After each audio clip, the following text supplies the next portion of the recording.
Miss Michelle, shall I start?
Good afternoon, everyone. Good afternoon, mga teachers. How are you today? I know that marami tayong mga ginagawa and our schools are already open, especially sa mga taga-private schools. So I hope that we are enjoying our classes, especially right now. No, there's really a very big challenge ahead of us. Starting our school year 2020-2021. Let me share my screen.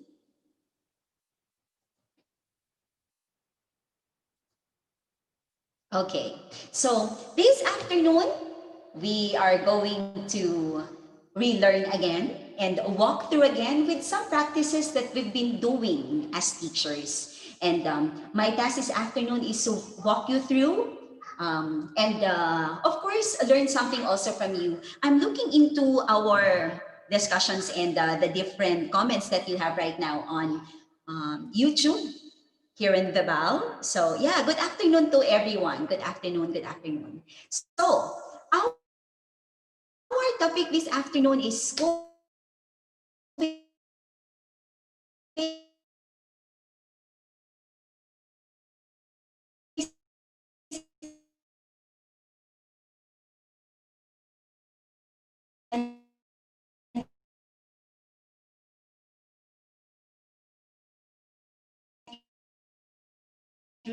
and exit assessment tools for each with our topic practical home-based activities to diagnose students' social and emotional skills. And then last Tuesday, developing assessment tools for decoding skills of young learners and creating diagnostic assessment tools for listening capacity yesterday. And today with me, school-based entry and exit assessment tools for each learning key stage. And tomorrow, I know you'll be learning also with the topic using early childhood care and development ECCD checklist for preschoolers. Again, this is all brought to us by Febal for free. Okay, so are we ready, teachers? I hope there are also parents watching. Teacher na, parents pa. Okay. So again and again, I'd like to thank Vibal for this opportunity, another opportunity of sharing to our teachers and parents as well. I know teachers, you are all very busy. And nagmo-multitask na yung mga teachers natin. They are also attending so many webinars. I think there are LAC sessions for public schools and for private schools, online classes are already ongoing. Distance learning in the Philippines is really here. And what better off to, to equip ourselves with how to put input and even deliver our instruction is to equip also with information and knowledge, most especially applicable in the new normal. And I know, kaway-kaway sa ating mga coffee ngayon ang ating survival juice. We wanted to be the best. And so many teachers I know are staying late just to deliver the best quality education for the students at the comfort of their homes, and others for the teachers, especially the public sector, who are all very busy for the printing of their modules. So we are all in this together, teachers. Sabi nga, there are so many Zoom meeting happening right now. Like here, you are in Zoom. In my classes, I'm also in Zoom meeting, and this is reality. Many of the students, they opt to off their video cam, and they wanted only to listen audio. So you just request, can you turn on your video so I can see you? And then, they will make themselves pretty, they make themselves pleasant also for the classes. Okay. Now, and of course, teachers, I know that you are really doing a great job preparing for your modules. But let us embrace this. I know darating ang lilipas ang mga buwan that we can really make and prepare the best and deliver the best for our students. Diba? Kaya nga yung theme song ko today is, for this new normal is, I will survive. Diba? Sabi nga ni Gaynor, at first I was afraid, I was petrified. Keep thinking I could never live without you by my side, Wi-Fi. But then I spent so many nights thinking how you did me wrong, signal. And I grow strong. And I learned how to get along. And so you're back, Wi-Fi, from outer space. So maraming mga theme songs ang lumalabas sa atin sa ngayon as we embrace the new normal. And of course, we as teachers, our goal really, even if it's a normal or the new normal, is to teach. We are here to teach the kids. And this reminds me of this quote. If a child can't learn the way we teach, maybe we should teach the way they learn, especially in the new normal. How do we deliver quality and sound instruction to our students, whether offline or online? And what better ways are we going to assess their learning? Okay? Let's teach kids to think outside the box and not to fill in circles. When we teach, we look forward for the output. Are our kids learning from us? Do we teach the kids outside the box? So let's see. This afternoon, we're going to look into the entrance and exit assessments for the kids on how are we going to assess their learning, not only in the normal sense, but in the new normal way. Okay? So, whenever we do something, whether it's always like in the normal setting or this new normal, I think we teachers should always begin with this. Begin with the end in mind. I really love this one. It's from Stephen Covey's book, The 7 Habits of Highly Effective People. Always begin with the end in mind. When you are teaching, what's the output? What's the end goal? Begin with the end in mind. Do you also do you also reflect on that when you are teaching? What is the output? What do you want your students to be? What's the end in mind? When we as parents, what's our end in mind, di ba? We want our kids to be prepared for the real world. We want our kids to be prepared for the future. So always begin with the end in mind. And what's our target? What's our target for the new normal? What's our target at the end of this school year? Target. This is a market in, I always love this store. There are so many back on my in the US. I always go to this store. So while I was preparing my slide, I say, okay, that's a Target. And I took this logo from Target. Do we have a target when we teach? Do we have the skills as our target for the students to learn? That's our target. Now, let me walk you through again with DepEd Order number 21, series of 2019, the policy guidelines of the K-12 basic education program. Let's look into the terms first before we go through with our assessment points. Key stage, according to DepEd Order number 21, series of 2019, key stage refers to stages in the K-12 curriculum reflecting distinct developmental milestones of the students. Assessment of learning is critical at the end of each stage. In every levels, meron tayong key stage. What is the distinct development milestone that the child should achieve at the end? Okay, key stage. I know we're all very familiar with this because we are always using our curriculum guide, our CG, when we start with the K-12 curriculum. Lahat ng CG, lahat natin yan, na-review na natin yan as teachers, di ba? So what are the developmental milestone on each key stage? Now, there are 4 key stage areas in Philippine education. The first stage is kindergarten to grade 3. What are the key stages for stage 1? Stage 2, grade 4 to grade 6, or the intermediate level. Stage 3, grade 7 to grade 10, or stage 3. And stage 4, grade 11 and 12. Okay? Now, these are the 4 key stages. Now, key stage standard, on the other hand, this shows a degree or quality of proficient, that the learner is able to demonstrate in each key stage after learning a particular learning area in relation to the core learning area standard. So we have the key stage and we have the standards on each stage. Okay, as an example, for example, in key stage 1, kindergarten to grade 3, I took this from DepEd Order, number 21, series of 2019. For key stage 1 to grade 3, beginning at an early age, learners must be cared for and provided with all opportunities to address their developmental needs for lifelong learning. Diba? Learning never stops. So learning is lifelong. To contribute to the fulfilling goals of elementary education, the kindergarten to grade 3 curriculum.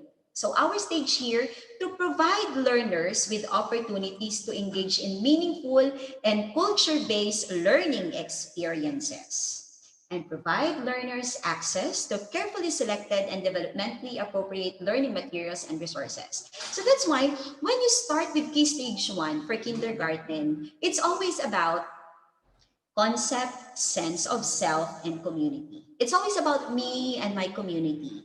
The concepts and ideas in the different learning areas will follow, and always a positive attitude towards learning. And in key stage 1, this will equip learners with fundamental literacy and numeracy skills and competencies needed for academic success in later key stages. That's why it's very important that the key stage 1 should be addressed by our teachers and of course with the support of our parents. It's always about key stage 1, me, myself, and my community. Diba? Kaya i-transcend into the different learning areas. We start first with the understanding of self and community.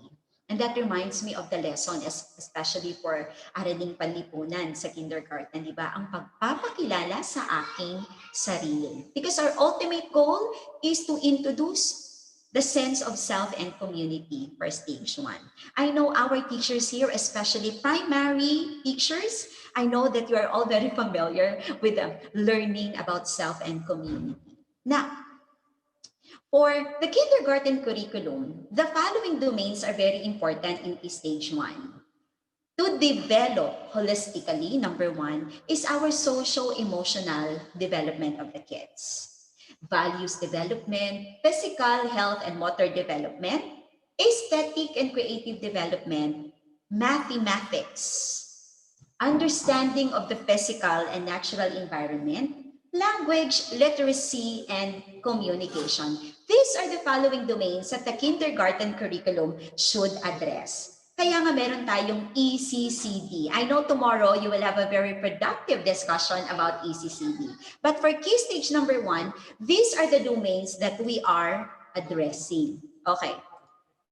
Now, for kindergarten, that's why meron tayong blocks of time when it comes to kindergarten.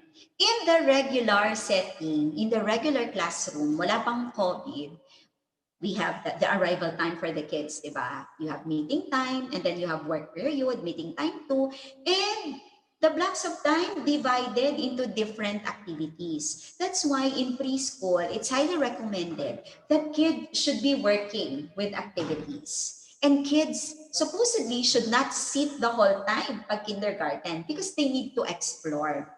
I remember on my immersion in a preschool class back in the United States, the preschool area is really very, very big. And then I'm really amazed because the kids transfer from one area to another. Like this time, they will get inside the classroom, they will fall in line, they will choo choo, all aboard, choo choo. Then when they reach the classroom, they will be seated.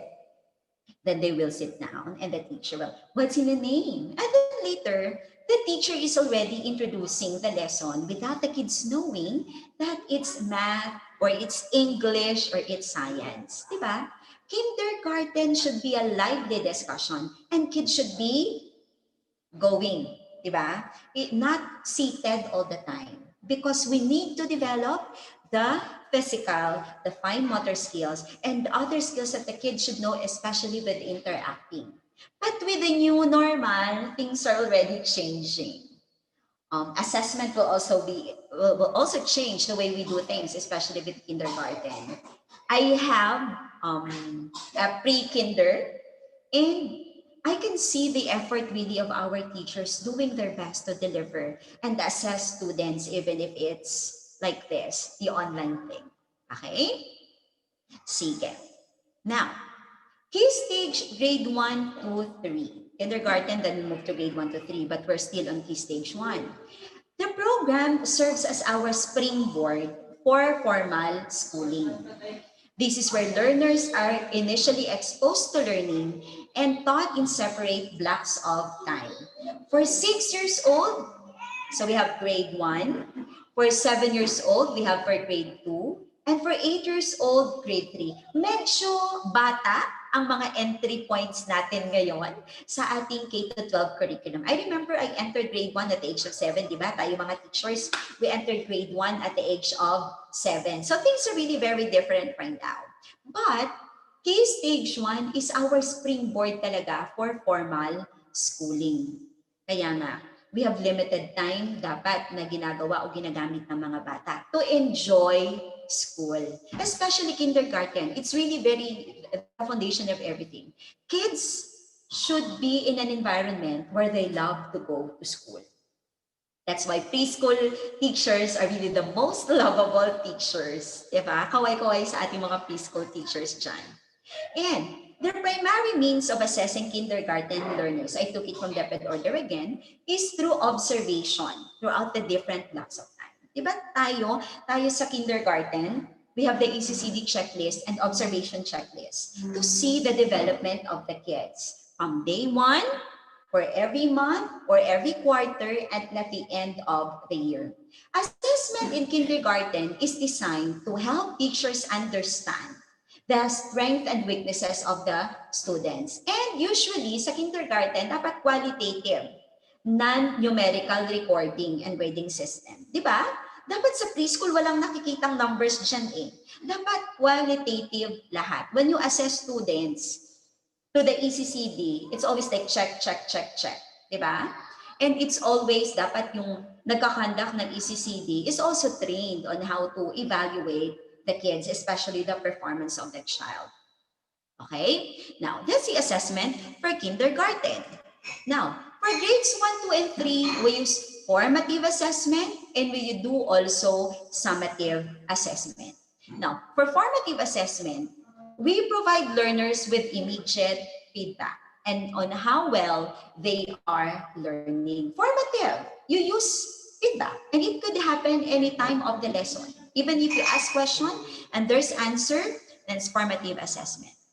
For summative assessment, we use it to measure whether learners have met the content and performance standards of the students. And the results of summative assessments are used as basis for computing learners' grades. Later, we will walk through again the difference between the formative and the summative assessments. Now, from Key Stage 1, kindergarten, now we move to Key Stage 2, from grades 4 to 6, the intermediate level. Now, our Key Stage 1 is our springboard for formal schooling. Children should be exposed how to love school and how to practice the different formative and summative assessments. For them to be ready with Key Stage 2, this is an enhancement already of literacy and numeracy skills. And of course, in preparation for the academic demands comes high school. And of course, sa stage na ito, we already use HOTS, diba? Higher order thinking skills to be able to adjust and respond appropriately to varied situation. It's very important, especially what I discover right now in the new normal, even for college students, I can see it's a reality. I think Filipino learners are not ready for independent learning, just my observation. Kasi we give asynchronous and synchronous activity. For asynchronous, you leave them with activity, you recorded already your lesson like this, you record it and put it, and let them replay the videos, and then you have this evaluation and then or something activity and they will answer. Or if you give them individual instruction. I guess Filipino learners are really audiovisual. They really wanted to see teachers really alive sa classroom or on screen. So they learn better that way. I think there's something to do also on how we train our students at the early age for independent learning. Higher order thinking skills to be able to adjust, to respond appropriately to varied situations. That's why ngayon very difficult sa mga bata ang mag-adjust. Even we teachers, we find it very difficult right now where we are migrating from the brick classroom to an online classroom. And for Key Stage 2, further development of knowledge, skills, and attitudes to participate effectively in community and nation-building activities. So dapat may foundation na ang mga bata. Coming from Key Stage 1, going to Key Stage 2. And the role of the teachers, especially coming from the foundation, is really, really very important. Now, assessment for grades 4 to 6. Of course, we do formative and summative assessment as expected. And at the end of grade 6, our end for stage 1 is grade 3. Ang end natin for stage 2 is grade 6. So at the end of grade 6, learners will be able to assess already with the national and international assessments, diba? To check if they are meeting the key stage standards, to evaluate also the effectiveness of grades 4 to 6 programs. That's why, diba may mga RAT tayo, may mga NAT exams tayo, to see to it if our learners met the standard set And for those competencies, na-target ba natin? Na-achieve ba natin? By giving them the national achievement test, then we get to see the real picture. 'Di ba? Meron mga tayong ginagawang mga diagnostic test before. And then we have this assessment at the end so that we can see in what way can we intervene if we give them diagnostic. But at the end of grade 6, these competencies, these key standards should be mastered by the child so that at the end of grade 6, we'll see if the child is ready for high school. Okay? Sige. Now, for key stage 3, now we move to junior high school. The goal of the junior high school curriculum is to provide learners. Dapat na-master na ang key stage 2, di ba? So that the time that they reach junior high school, learners are already, equipped with the opportunities to learn fundamental concepts at a higher degree of complexity. That's why if you notice on our CG, in curriculum guide, there are some revisions that were made. Of course, right now in the new normal, may bago na naman. Best example is the Araling Panlipunan. Now, di ba, from Philippine history before is taught in grade 7 first year high school. But the Philippine history is already chunked in grade 4, 5, and 6 na areas. Because once they reach already junior high, they should already may knowledge na talaga sila of the Philippine history so that they can anchor it on a higher level comes Asian history when they reach grade 7. So, the higher degree of complexity. So, if the child may mga missing points in key stage 1, mahihirapan ang bata to master, magti-take time talaga siya to master key stage 2. And from key stage 2, pag may mga lapse, may mga gaps, it will be very, very difficult also for the child to get through with stage 3. Now, our goal in stage 3 is to help learners develop an increasing degree of independence in applying knowledge, skills, and values learned. Kaya nga, as I mentioned earlier, it's really very important to enhance the higher order thinking skills of students at an early age, especially when we ask questions, especially using the how, the why, di ba? Less lang siguro ang what and when. So, because mabilis lang naman yun eh. But if you ask questions with the how and why, children will think. It's teaching them also how to think. Diba? Sige. Example. For grade 10 English standards, from those key stage standards, we go to learning competencies. We have the performance standards and the content standards. And from the content standards and performance standards, we have the learning competencies, like this. If our program standard is that English, in English, the learner demonstrates communicative competence to his or her understanding of literature and other text types for a deeper appreciation of Philippine culture and those of other countries. Di ba may mga Afro-Asian na.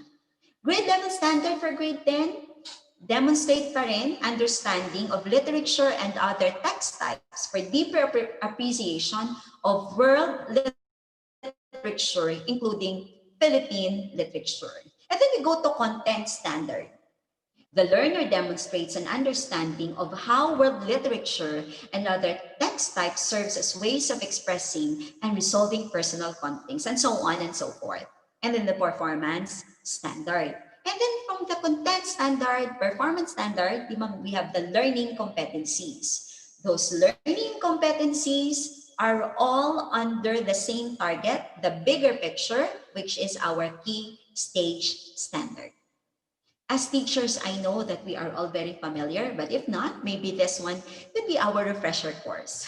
Okay, now, Araling Panlipunan, I'm teaching also history. I'm a history major, so I love history very much. I love English too. So, Araling Panlipunan, example for grade 7. Our focus is Asian history. Our topics include katangiang pisikal ng Asya at ang mga likas na yaman, tao, paghubog ng sinaunang kabiasnan at sinaunang paumuhay. Okay? And this subject, this one, grade 8, world history. Grade 9, economics. And grade 10, contemporary issues. And of course, the ultimate goal for that is for our kids to understand his or her role as a citizen of the Philippines and as a citizen of the world. Okay. Now, the outcomes or our standards. Di ba, sabi nga ng Nescafe, ikaw, para kanino ka bumabangon? Di ba? Para sa ating pamilya. And when you teach, why do you teach? It's because you're going to give a test? Di ba? Parang sabi nga ng friend ko, no? Sabi niya, are we just teaching because we need to test? Or we are teaching because we want something that the children should know? I think it's a reflection for us teachers. Are we teaching just to test? Or we are teaching because we want our students to learn from us? Of course, we need to meet the standards. We need to have that target. And our outcomes, all of the activities that we've been doing should always go back to the outcomes that we want from our students. Okay. Now here, key stage outcomes, grade 3, level 1, grade 6, level 2, grade 10 is our level 3, and grade 12 is our level 4. Okay? Now, all of these key stage outcomes, we all go back and look into our learning competencies and how learning competencies are all anchored to the content and performance and the standard set for each subject, for each learning area. But there are so many things happening right now. And because of those changes, especially with the crisis that we are facing, the government also, at some point, of course, the government reviewed those competencies that we will be offering to our kids, but targeting also the standard set. Okay? Now, so why are we doing this? Again and again, teachers. Why do we teach? Why do we need to assess our activities? Why do we need to evaluate the performance of our students? Diba? That's always, do we know where we're going to? Sabi ni Diana Ross, do you know where you're going to? Do you like the things that life is showing you? Why are we doing this, teachers? Why do we teach? Assessment. We are teaching, at the end, we're going to assess. Evaluation of something. We need to do this. At the end, we give something to check for understanding, to check if the students learn from us, or to check if we met the standards at the end. Okay? Now, there are two types, of course, commonly in general. So we have two types of assessment. It's either formative. This is a refresher course. I know it's very familiar for us teachers. The formative and the summative way of assessing students' understanding. Now, if you say formative, you use assessment procedures that requires information to adjust teaching or during the learning process. Diba? Formative assessment can happen at any time. When you are discussing, you can insert formative assessment even with the way how you ask questions. Summative, on the other hand, is a standard of evaluating learning of students that's really graded. Summative. Formative, it goes with feedbacking. The nature of formative, it's more of diagnostic. That's why we give questions to check for understanding. It could happen at any part of our lesson. Or summative, the nature of it is really to evaluate. And formative is always called as assessment for learning, to check. And summative is assessment of learning. Okay? And our aim for formative is to enhance learning and to see which part should we work out so that the kid would be prepared in the end to measure students'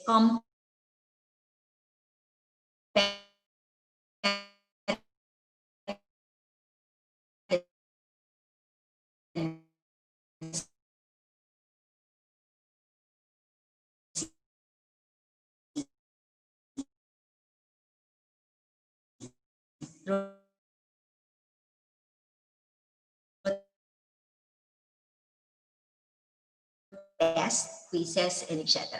Just formative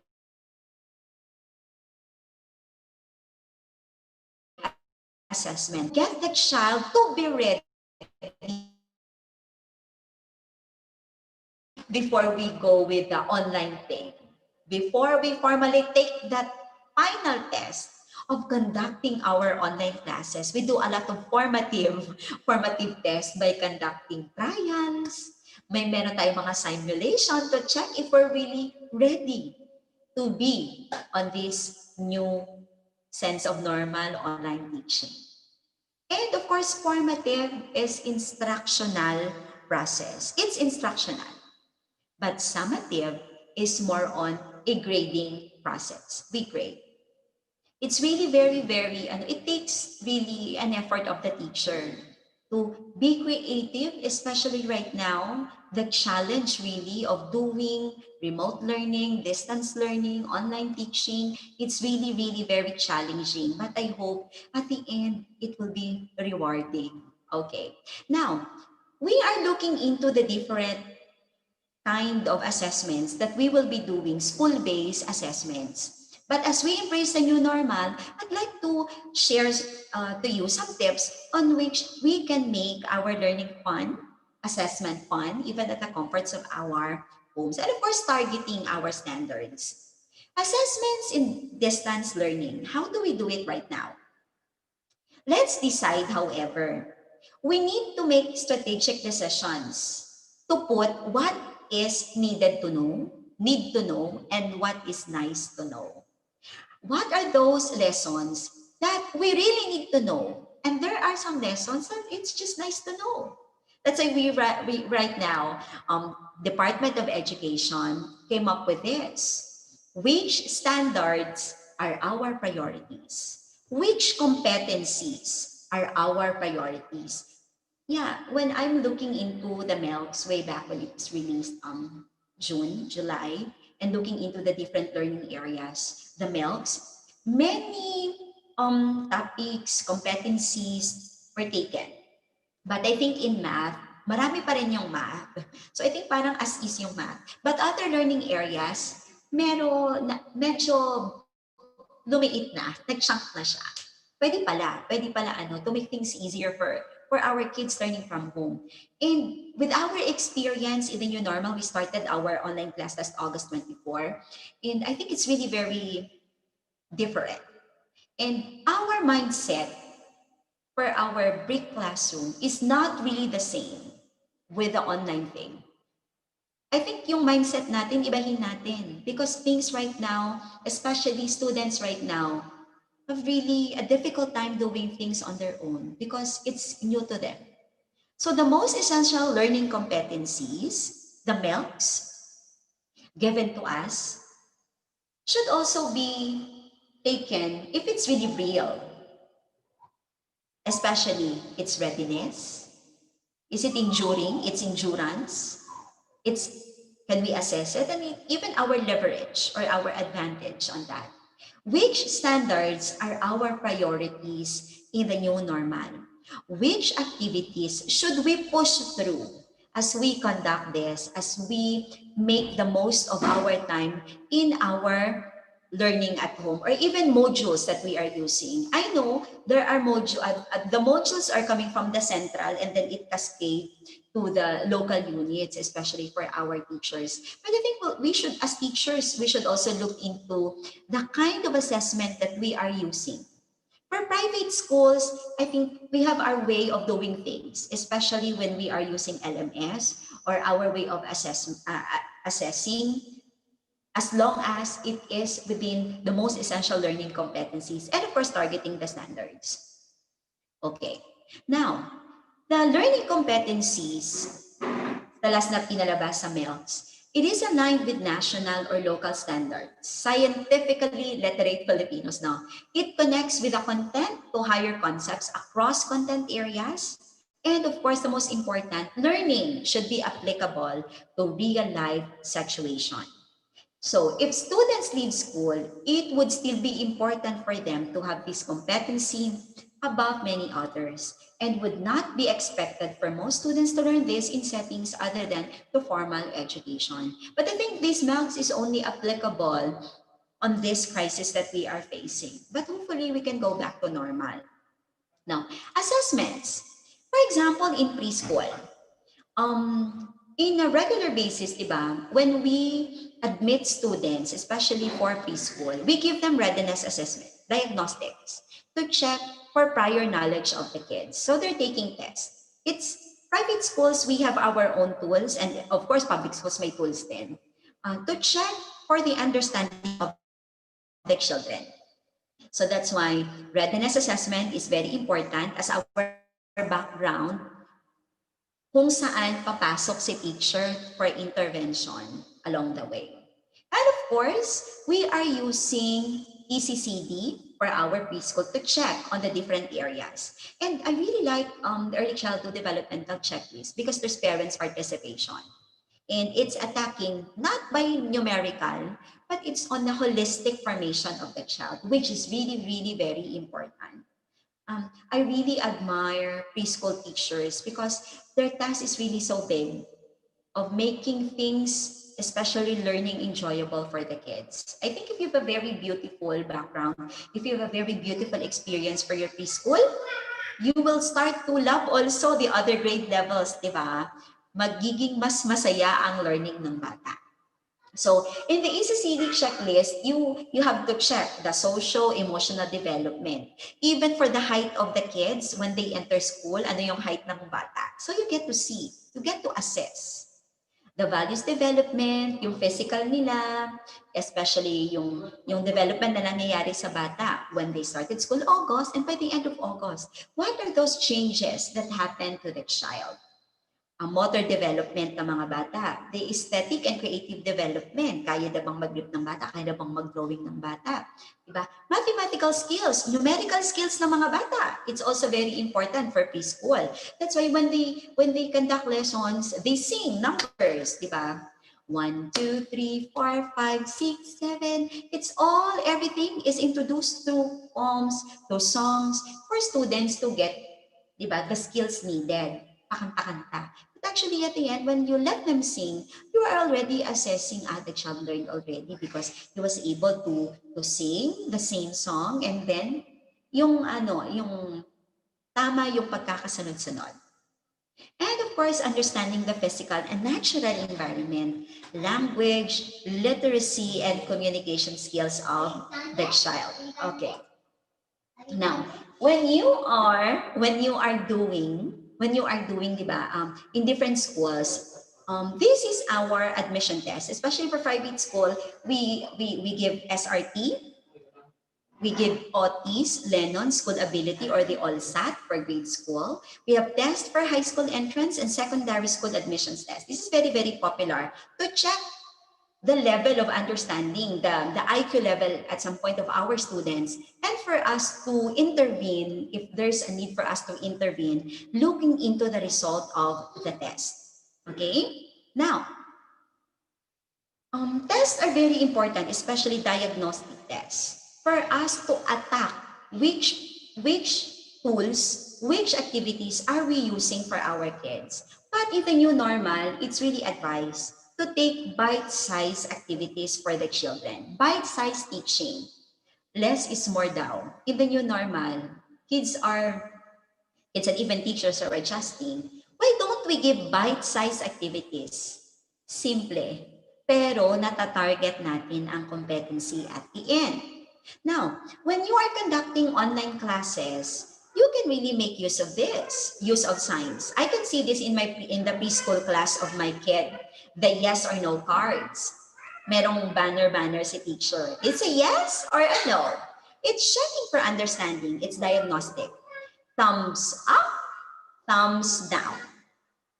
Diba? We're using thumbs up. So, the activity is clear? Yes or no? And the kids were yes or no. Are there things that you want teacher to repeat? And then the kids will say yes or no. Thumbs up, thumbs down. It's also a way of diagnosing kids' understanding.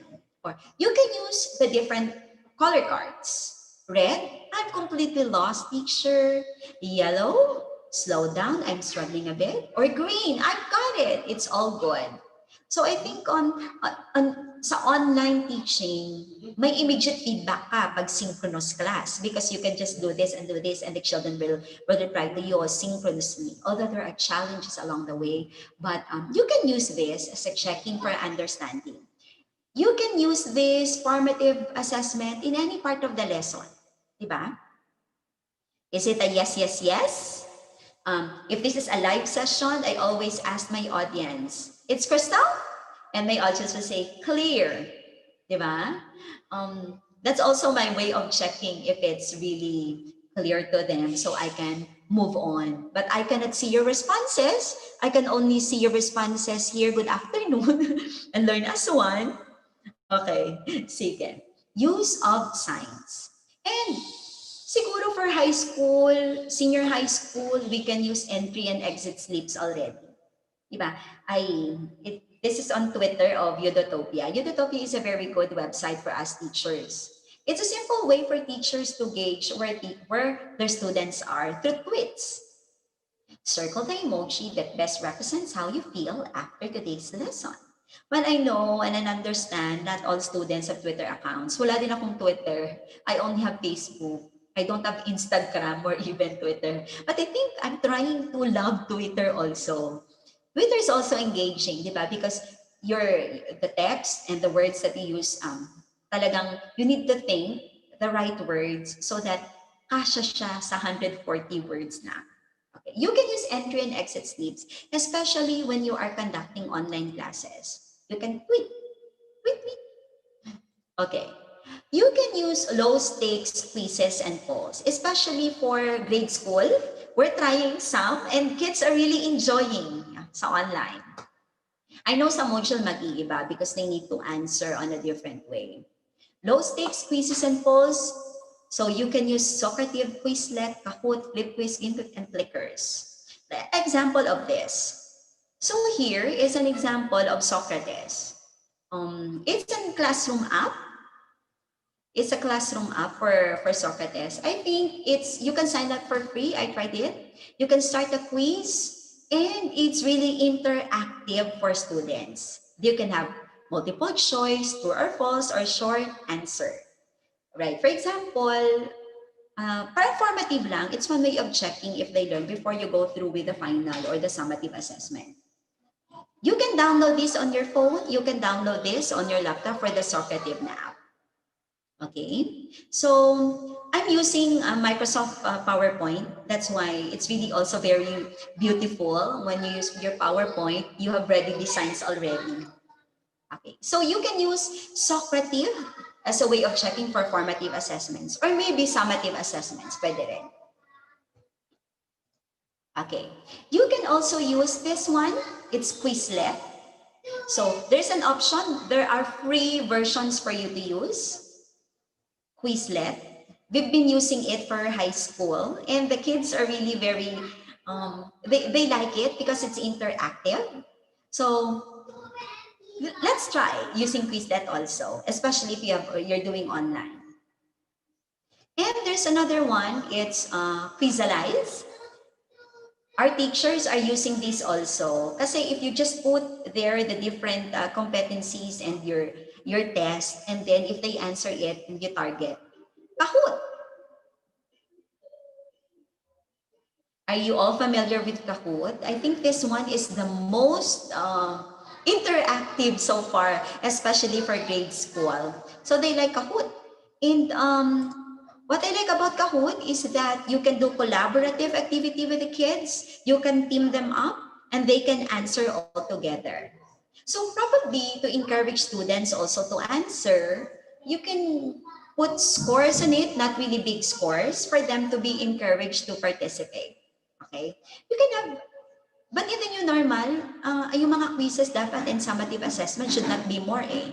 1 or 2 quiz, it's, I think for me, is enough already. And yeah, later we'll discuss how to do it online. Kahoot. If you don't have, probably it's time for you to use this one. It's really very interactive. Kahoot. Okay. Now, you can also use this one, GimKit. It's actually a high school student who made this app, GimKit. There is there is a portion for teacher. There's also a portion for students. Again, you can use this for in a formative assessment. GimKit.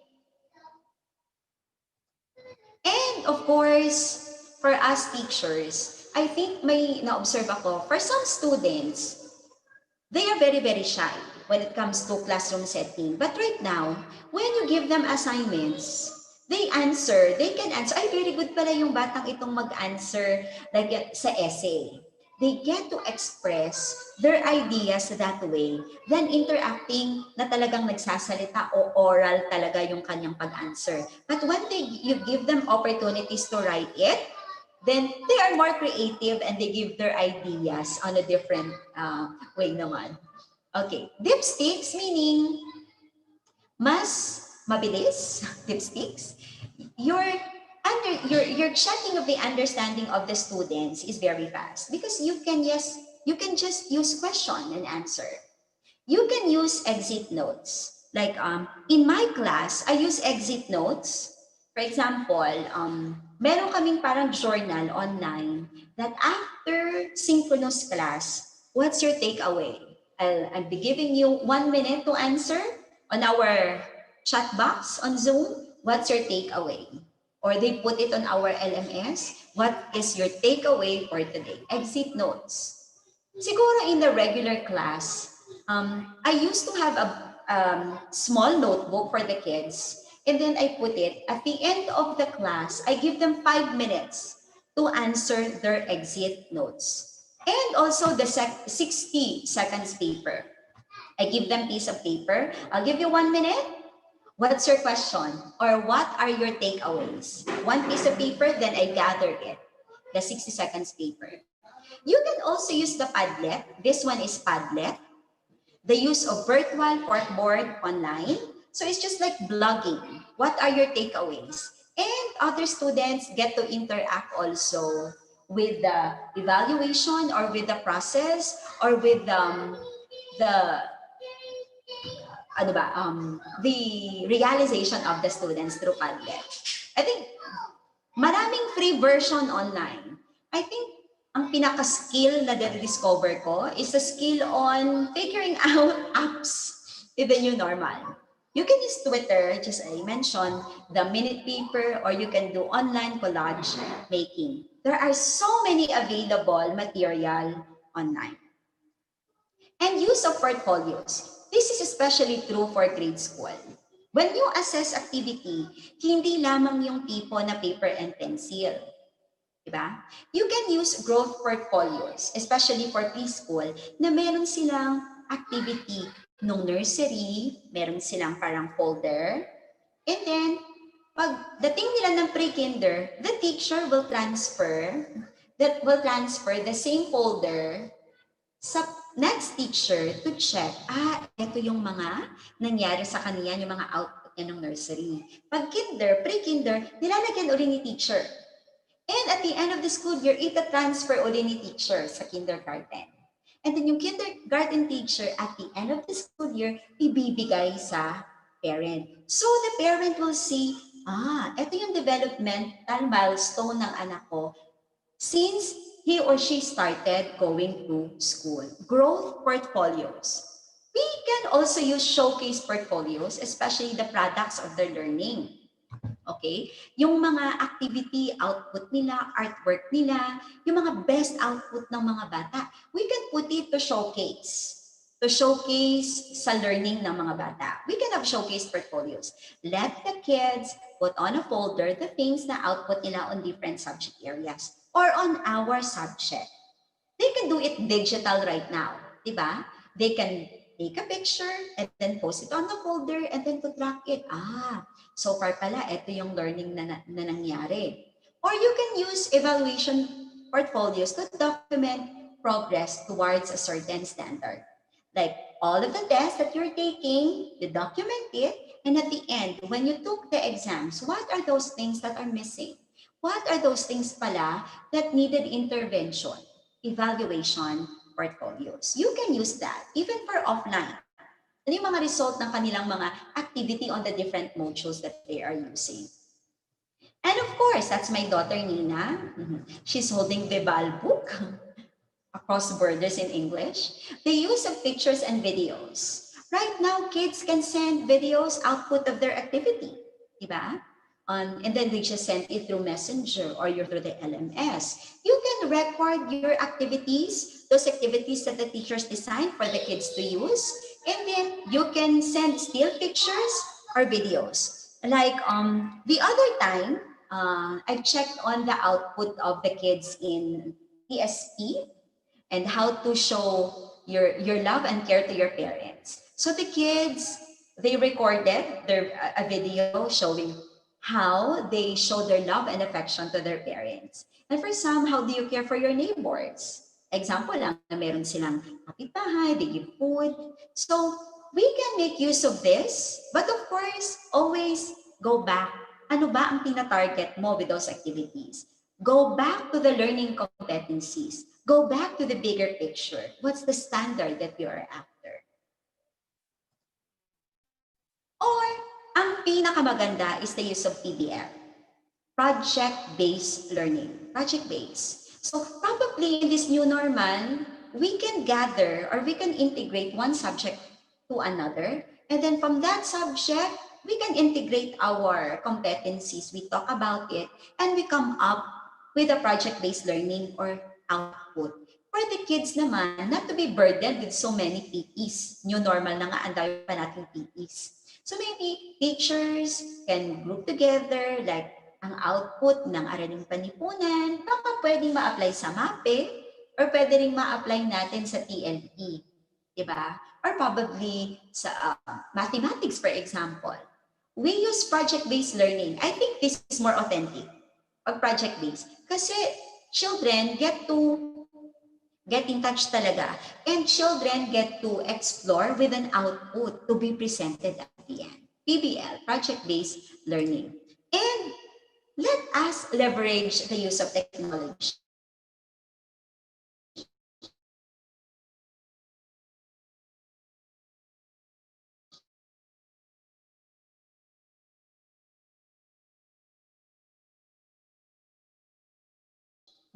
Given this scenario, Google, ano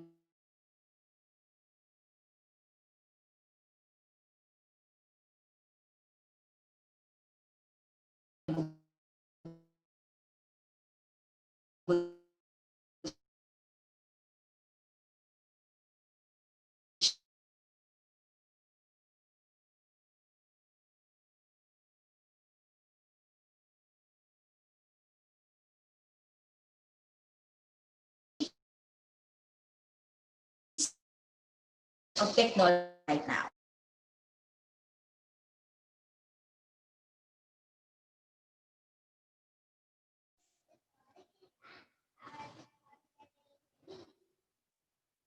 And, sorry. So we also give, sorry.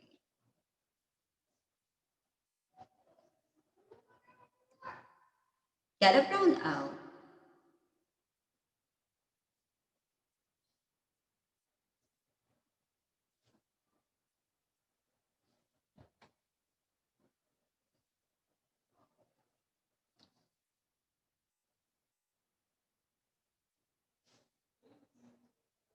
Hello?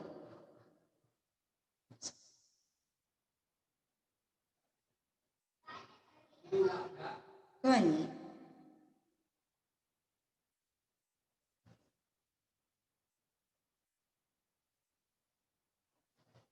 Naghang.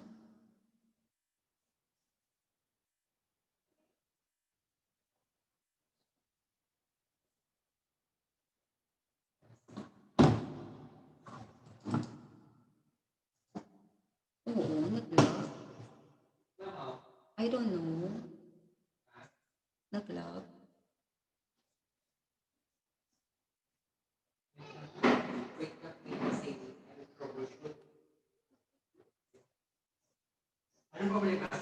Naghang. Teka ha. Naghang ako.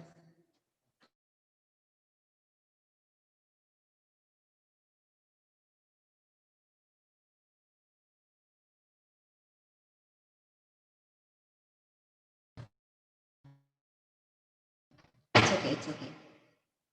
For a while.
Miss, anong nangyayari?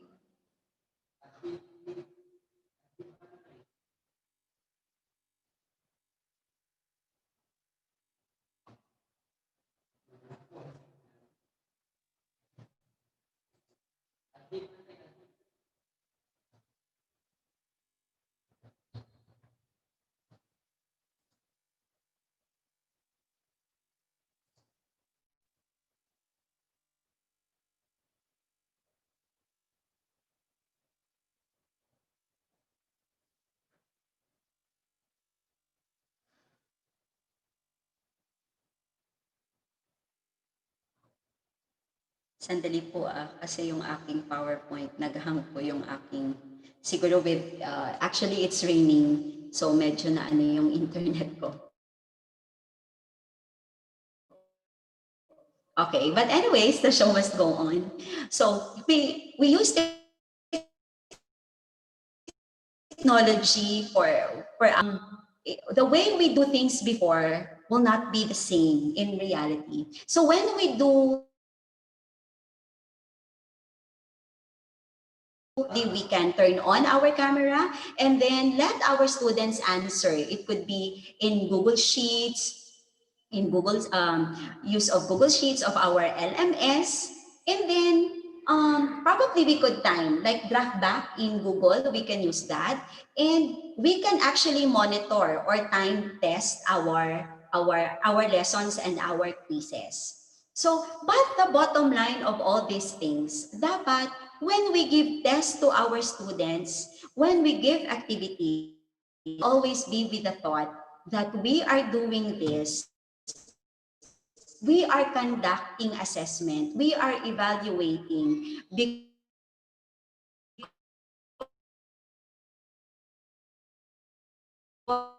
we wanted our student of why we teach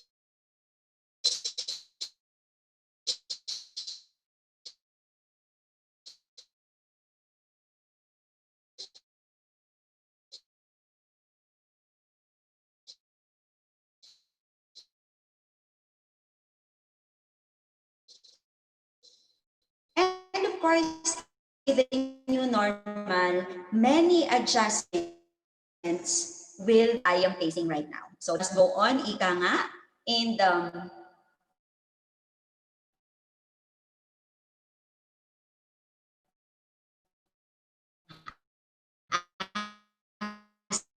teachers, even we usually do, let's always look onto the brighter sides. What I can use to leverage and to give the best to our students? Okay, Miss Michelle, I think my, opo.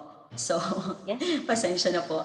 Hindi ko rin alam bakit ang aking, bakit naputol ako. At yung aking PowerPoint ay talagang hindi gumagana. Okay, sige. So, again, when we do assessment, always look into this. Formative ba ang binibigay natin o summative? But with the new normal, let's take into consideration also the level of our students and the capacity of our students and parents at home. So always bear in mind, what we give, we also receive. So when we give so many output, we also receive so many outputs to be checked. But again, as teachers, I know we can do this together. Let's make our assessment fun, whether online or offline. And always begin with an end in mind. Okay? So, Miss Michelle, Yes po, ma'am. I'm sorry, merong technical glitch on my side. It's okay po, ma'am. Last 5 slides na rin sana ako. Sorry. Ano po yan, ma'am? Sorry po. Parang last 5 slides na ako. Okay po. Ma'am, if you want, you can try to rejoin the in Zoom po kasi medyo nag-stop din po Sige, yung sige, video sige. niya. Thank you po. I think I need to, anong nangyayari sa laptop?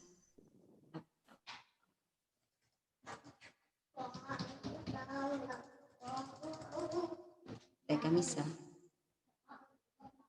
Sure po, no problem. Nag-hang talaga yung computer ko. I don't know why. Nag-hang dito ba?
To our Kabibal viewers, sorry for we're experiencing technical difficulties. For the meantime, while we're waiting for Miss Donna, we'll be playing some videos first. Thank you.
Good afternoon again. Pasensya, pasensya at siguro dahil na rin sa nagpa-fluctuate ba yung yung internet.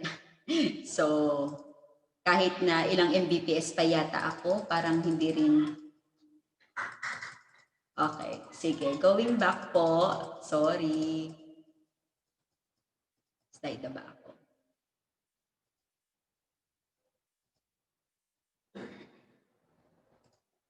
So going back, sabi nga kahit na mga teacher, kahit na anong-ano yan, the show must go on pa rin. So sabi ko, use of pictures and videos pwedeng gamitin in the new normal. And when, of course, para mas makatotohanan ang nalalearn ng mga bata, it's very difficult talaga to evaluate and assess students' learning, distance learning, especially the reliability and validity of our test. Kasi there are so many factors na nagko-contribute. So as I mentioned, I left it with this slide, leverage technology tools. So kapag wala tayong LMS or maybe we are just using Google, then we can use Draftback. We can do it pwede mong i-time yung test mo that once na start ng mga bata, bibigyan ka niya ng data that 10 minutes, 15 minutes, 30 minutes na natapos ng bata ang test. Assessment in the new normal teachers is all about teaching academic honesty and to trust our students. Whether we like it or not, for us teachers, we need to trust our students. And for our parents, we need them to trust us also with the new normal and how we do. Trust the process. Assessment, ang dami-daming tanong ng mga parents. How do you validate? How is it reliable? But it all boils down to our own values of honesty and trust. Diba? Trustworthy teachers to the students that they are really doing it on their own. And of course, teacher expectations matter as well. In the new normal, we've got so many things in our mind. But education must go on. The standards, the competencies might be, na-chunk na siya, bite size, but then the ultimate goal natin at the end of the quarter, at the end of the school year, are we hitting the target? Are we hitting the standards set in Key Standards 1, Key Standards 2, Key Standards 3, and Key Standards 4? Are we preparing our students for the next level? Are we just teaching just to test? Or are we teaching because we want our students to learn? Okay? Now, in summative tests in the new normal, when we are giving tests, provide students with explicit and detailed rubrics to accurately communicate expectations for students' performance. It's very important po. When they do activity, do we provide rubrics for them to work on? Ano ba yung mga criteria for judging natin? Criteria for scoring. Do we communicate our expectation that at the end of the week, you should be able to? What are our expectations of the children? What are their learning competencies that they should master at the end of the lesson? Do we give face-to-face proctored tests? And it could also be incorporated for higher stake exams. Face-to-face proctor test. But I think this one is not viable, especially in the new normal. But what I think is the best when we give tests, it's more of online test, but the camera is open for us to check if the children really is answering the test. But of course, we trust them. After all, ang learning kailangan na ma-learn ng bata at hindi ng parent. Because sometimes, we can't do away with parents who are staying also with the kids when they do the online classes. But let's always have this in mind. The ones na kailangang matuto ay ang bata. So the output na dapat na i-test na i-assess natin ay ang learning ng bata. Synchronous web conferencing, recorded presentations, and could be presented asynchronously. Like this one, it could be recorded and for the kids to replay. If there will be like activities that we're going to give to the kids, they record their presentation and then give it to us. So we are looking at, the child really is the one doing this for the output. We are moving in the new normal. We're not moving, we are really in the new normal. And so things might get difficult at some many points. There's so many challenges and sometimes these encouragements as well. But education must go on. We teachers, our mission is to teach. May COVID man o wala, we should continue teaching our kids and assessing our kids if they are really learning. Okay? And gaya nga ng sinabi, the order of operations in teaching should be first student, relationship and wellness. Second is learning. And third, assessment. When we approach assessment practices, we should not lose sight of our priorities. Ano ba ang mga priorities natin? When we give out tests, ano ba ang priority? Are we hitting the target or are we just giving the test for the sake of the test? Okay? Always remember, we should always begin with an end in mind. And of course, another quote by Dr. Covey, paradigms are powerful for us teachers because they create the lens to which we see the world. If you want small changes in your life, work on with your attitude. But if you want big and primary changes, work on your paradigm. So, different way of looking things. If things are very difficult, look into the brighter side. Ano ang magagawa natin? Let's have the growth mindset as we approach this new normal. And of course, those are the things that I can share for you on how you're going to do assessments in your school, looking into and guided by our different key stage standards. And of course, this week, Bebal is giving us for free award. A theme for this week is Developing Diagnostic Instruments webinar series, and today school-based entry and exit assessments, and tomorrow, I think this is really very important, especially for preschool, how to use the ECCD checklist for preschoolers. And again, these webinars are brought to you by Bebal, and it's always free for all. Diba? The best thing that happened in this new normal is that our opportunity to learn for free at the comfort of our homes. And always, teacher, be happy, be bright, and be you. So, yeah. So this is again Teacher Donna. And thank you again and again for being here with Vival and learning from Vival every day, every week for almost 6 months already. I think if there are questions, we have time pa, Miss Michelle, to answer questions. Thank you very much, Miss Donna. Let's now proceed to the question and answer portion. Our first question is from Hannah Bitare. Ma'am, what are the common misconceptions of parents about child learning in this time of pandemic? Yes, I could really, what's the name again of teacher? Teacher? What's the Hannah name po. of the Hannah. Hannah? Miss Hannah, yeah. I think I will really agree with you, no, because there are a lot of misconceptions of parents. Because the thinking of the parents that is still the regular classroom, diba? That we give paper and pencil test and ganito yung mga activities. But we need also to think on the other factors that affecting kids learning at home and for teachers as well. I think one way to address that is to talk to parents through our parent teachers conferences, or maybe on your orientation you could have laid down everything that on the new normal these are the things that will change, especially when it comes to assessments. On a personal note, I think the best way, especially pag high school, I'll go for more of essay type test or project based test na nakikita ko talaga na may output ang mga bata. Kasi if you give them like assessments na multiple choice and they're working from home, especially pag summative ha, I think iba yung natin, iba yung pagkuha ng mga bata. And especially pag walang LMS na ginagamit ang school, it will be very difficult for them to monitor and track also. But I think the best way is to communicate always to the parents that this is the new normal. And the things that we usually do in the normal setting, 75% of which will no longer be applicable in the new normal. And I hope that one is communicated to parents so that the expectations will be different as well.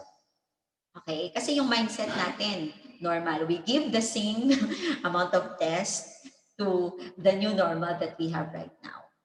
Okay. Thank you very much, Miss. Our next question is from Laura Panganiban. Yes, Hi, ma'am. ma'am. Do you think po this current class setup that we have could affect the outcome of these assessments? Yes, definitely, because the competencies will change.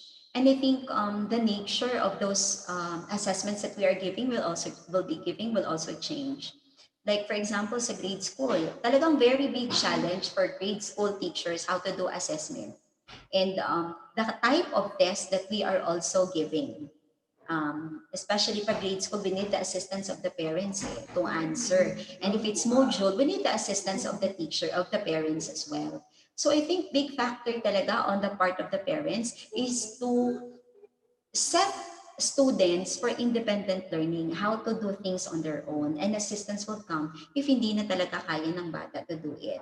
I think this pandemic will also be will teach also kids how to think and to do things independently without the help of the parents. Assessments will definitely change, especially na may lumabas last time sa ano 'di ba sa news that periodical exams will be ano na wala na munang periodical exams, but instead we go for performance tasks and written works. So hindi pa lumalabas ang DepEd memo pero nauna yata yun sa news na nakita ko. So let's see what will happen. Definitely I'll go for more of performance tasks that would really showcase and will really be evident of learning ng mga bata. Thank you, ma'am. Our next question is from Rico Kyonisala. Ma'am, how would you address assessment-related issues in a large classroom size? Let's say you have 80 students in class. Wow, that's really very big. May classroom ba na ganun kalaki? It should be two sections already, sir. Sorry ah. Kasi that's really very too big for a teacher to ano, especially if you are, for example, modules and then for one section you have 80 students. I think that will really take so much of your energy to answer. But I think in that, I think I'll go for online assessment like Google Sheets. You can use those online thing for them to answer. And there are some apps that they can reshuffle test items. And if you just put key answers, it's automatic that you get to get also the answers.